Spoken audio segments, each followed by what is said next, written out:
시민 여러분이라면 올 한 해 가장 많이 보고 들은 단어가 있으실 것 같아요. 뭔가요? 부산뿐만 아닙니다. 이 대한민국 전체가 엑스포 유치를 위해서 마음과 정성을 모으고 있는데요. 개최지 최종 결정을 앞둔 이 시점에 총 4분의 강연자가 엑스포의 역사, 펼쳐지는 기술, 부산은 그럼 어떻게 변화하게 될지, 미래에 대해서 여러분께 전달하는 자리를 마련했습니다. 올림픽, 월드컵, 엑스포 이 세 가지가 3대 메가 이벤트라고 하는데요. 앞으로 더 가능성 있는 국가라든지 도시들이 우리가 가진 지금까지 보여준 것 말고도 더 많은 걸 보여줄 수 있어 라는 존재감을 나타내기 위해서 메가 이벤트, 그 중에서도 엑스포를 선택을 하고 있는 거죠. 엑스포에서 변하지 않는 거는 있어요. 항상 늘 우리가 기대할 수 있는 것, 최고의 혁신 기술이 무엇인가를 보여주는 거죠. 1876년에 필라델피아 엑스포가 있었습니다. 거기에서 나왔었던 게 뭐냐? 알렉산더 그라함벨의 전화기예요. 1893년 시카고에서 엑스포가 있었는데 대전차. 1901년 미국 버팔로에서 엑스포가 있었는데 엑스레이. 놀랍지 않습니까? 100년도 더 됐어요, 엑스레이가. 그러니까 1970년 오사카에서 엑스포가 있었어요. 그때 처음 선보였던 게 휴대전화. 그리고 2000년 하노버에서 엑스포가 있었는데 거기서 처음 등장한 것이 친환경차입니다. 이게 과연 될까? 했었던 이런 기술들이 결국에는 상용화가 되고 우리 곁에 있는 거죠. 그런 의미에서 엑스포가 정말 흥미롭다. 이 엑스포가 변해가는 시대에 따라서 앞으로 우리의 미래가 어떤 식으로 가야 된다라는 어떤 이정표까지 보여준다는 거죠. 1935년 벨기에 브뤼셀에서 엑스포가 있었거든요. 그때 정말 사람들이 우와 이거 진짜 대박이야, 끝내준다 막 이랬던 대박 상품이 하나 있었습니다. 뭐냐? 코카콜라를 담고 있는 플라스틱 병이에요. 근데 그때만 해도 이 플라스틱이 정말 대박 상품이었어요. 깨지지도 않고 이렇게 가벼운 이런 제품이 있었다니. 근데 지금은 어떻습니까? 완전 달라졌잖아요. 그랬더니 2015년 밀라노 엑스포에서 뭘 선보이느냐? 똑같은 코카콜라를 담은 100% 분해 가능한 친환경 플라스틱을 선보입니다. 다음 단계로 업그레이드를 시키는 그런 점에서 엑스포가 굉장히 중요한 역할을 한 것도 맞다. 엑스포 다 좋은데 굳이 꼭 해야만 할까라는 생각 하시는 분들도 계실 거예요. 앞으로 세계는 도시 중심으로 펼쳐지게 됩니다. 세계의 모든 문화라든지 경제 뭐 이런 것들 끌고 가는 게 도시가 될 거예요. 그럼 부산은 그러면 준비가 되었냐? 당연히 준비가 됐죠. 벌써 굉장히 큰 이벤트를 많이 치러봤잖아요. 2002년 아시안게임도 치렀었고요. 그리고 2005년에 에이펙 정상회의도 있었고 2014년, 2018년 한 아세안 특별 정상회의도 치렀고, 그러니까 우리가 할 수 있는 조직력이라든지 또 우리의 경험도 있고 잘 치를 수 있다, 준비되어 있다라고 어디 가서 충분히 얘기를 할 수가 있는 겁니다. 그러니까 부산이라는 브랜드를 가지고 세계적인 메가시티로 태어났으면 좋겠다. 여러분도 그거 원하지 않으세요? 부산한테도 아주 중요하고 한국한테도 정말 중요한 이벤트라고 생각을 합니다.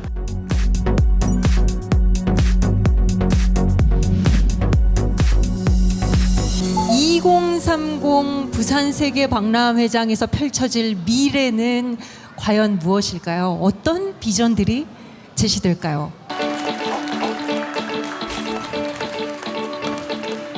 여러분, 기술의 발전은 굉장히 중요합니다. 하지만 그만큼 중요한 거는 그 기술을 어떻게, 무엇을 위해서 사용하는 거냐는 것일 텐데요. 2030 부산 엑스포의 주제는 세계 대전환, 더 나은 미래를 향한 항해입니다. 이러한 메인 테마를 뒷받침하는 그 부제가 기후변화와 국가 계층 간의 양극간 해소인데요.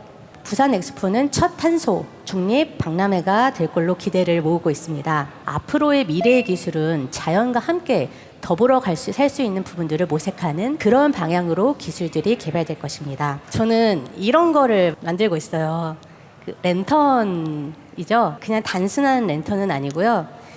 이 랜턴의 불이 켜질 때마다 개도국에서 일터에서 일하고 있던 아이가 학교로 오게 됩니다. 이 랜턴은 솔라카우라는 프로젝트로 세계 최대 테크쇼인 CES에서 2차례 혁신상을 수상하고 독일의 IF 소셜 임팩트 프라이즈를 수상하고 타임즈에서 가장 혁신적인 프로젝트로 선정된 바 있습니다.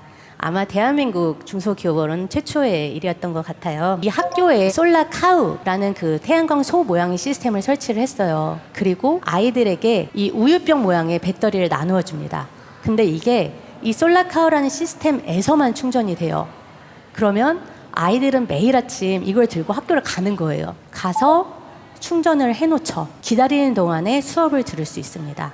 수업을 듣고 나서는 집으로 돌아갈 때 이 배터리를 가져가면은 집에서는 부모님들이 거기는 전기가 없으니까 한 2시간 걸어가서 충전해오고 이러거든요. 가격도 굉장히 비싸요. 기존에는 태양광 시스템 이렇게 해도 한 곳에만 전기가 머물었어요. 그리고 멀리까지 보내기가 어려웠죠. 근데 이 솔라카우는 한 대당 250명의 학생들, 곧 가정을 말하죠. 말 그대로 전체 마을 전체가 이 솔라카우로 인해서 전기의 혜택을 받을 수 있게 된 거예요. 이제 이 아이들 하나하나가 엄청나게 중요한 사람이 된 거예요. 전기를 가져오는. 그래서 이제 출결률이 향상되고 자존감이 향상되고 케로신의 사용량은 줄고 이제 이러한 부분들이 이제 변화가 생기게 됩니다. 지구 곳곳의 다양한 문제들은 어느 한 개인이나 기관 그리고 기업이 해결하기는 굉장히 어려운 문제라고 생각을 합니다. 관심을 가질 수 있는 그런 플랫폼이 있다면 더 나은 세상을 위한 토양이 잘 형성될 수 있을 것이라고 생각을 하고요.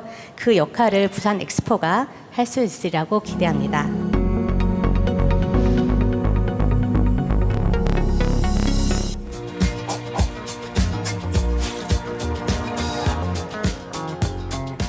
(2030) 부산 월드 엑스포에서 여러분이 만나게 될, 그리고 엑스포가 끝나고 나면 여러분의 것이 될 박람 회장에 대해서 말씀드리도록 하겠습니다. 과거의 엑스포들은 어떻게 해서든지 우리가 갖고 있는 과학과 기술을 과시하고 자랑하는 데 집착을 했어요. 그런데 최근의 엑스포는 한정된 자원을 갖고 있는 하나뿐인 지구에 대한 그 인식을 새롭게 합니다. 우리 박람 회장 마스터 플랜의 설계 슬로건은 리얼스입니다.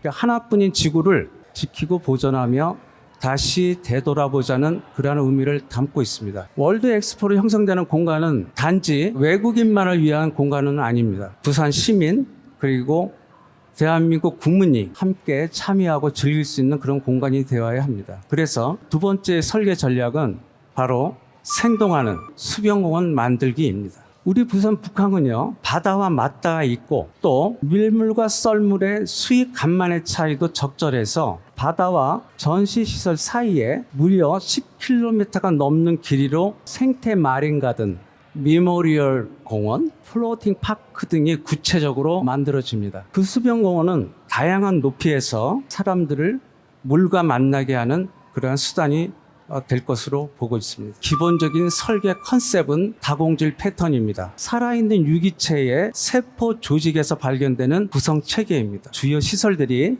적절한 위치에 분산 배치됩니다. 시설들 사이사이에 건강한 자연이 유기적으로 끼어들게 됩니다. 다른 나라와 차별화된 우리만의 독특한 설계를 자랑하게 될 것이고요. 바다라는 자연 경관과 엑스포라는 산업 경관을 조화시키는 데에도 크게 기여할 것으로 판단하고 있습니다. 부산 북항은 한때 부산 경제뿐 아니라 대한민국 경제 발전에 크게 이바지했던 항구입니다. 오염되고 버려진 산업 환경을 친환경적으로 복원해서 부산 시민에게 돌려준다는 미래지향적인 엑스포의 취지랑 잘 부합하고 있습니다. 2030 부산 월드 엑스포는 그러한 부산의 새로운 결심, 즉 아시아 최고의 워터프론트 도시가 되겠다는 부산 북항의 결심에 확실한 힘을 실어 넣을 수 있는 기회가 될 것으로 보고 있습니다.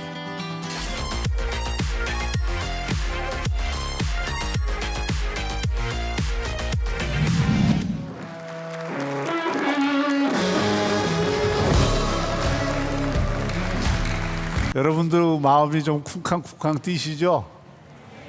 엑스포 유치될지 안 될지 아마 궁금증이 굉장히 많으실 겁니다. 유치도 중요하지만 유치 과정도 정말 중요합니다. 부산을 모르던 많은 세계의 시민들과 많은 국가의 지도자들이 부산을 다시 인식하게 되었고, 대한민국이라는 나라가 지난 70년 동안 어떻게 변화해 왔는지, 어떤 기적을 만들어 왔는지, 또 앞으로 미래의 대한민국과 어떻게 협력하고 어떻게 함께할 것인가를 성찰하는 계기를 이 유치 과정을 통해서 만들었습니다. 내가 잘 산다, 내가 잘났다 이렇게 자랑해서 되는 일이 아닙니다. 그 나라에 정말 대한민국이 도움이 되는 나라구나. 그 나라에 대한민국이 정말 길게 보아서 협력을 하면 정말 이 나라가 고마운 나라가 될 수 있겠구나. 대한민국이 전 세계에 기여하는 나라다. 본받을 만한 나라다. 이런 인식들이 전 세계에 확산이 되는 게 바로 글로벌 중추국가가 되는 길이고, 이 엑스포 유치 과정 자체가 매우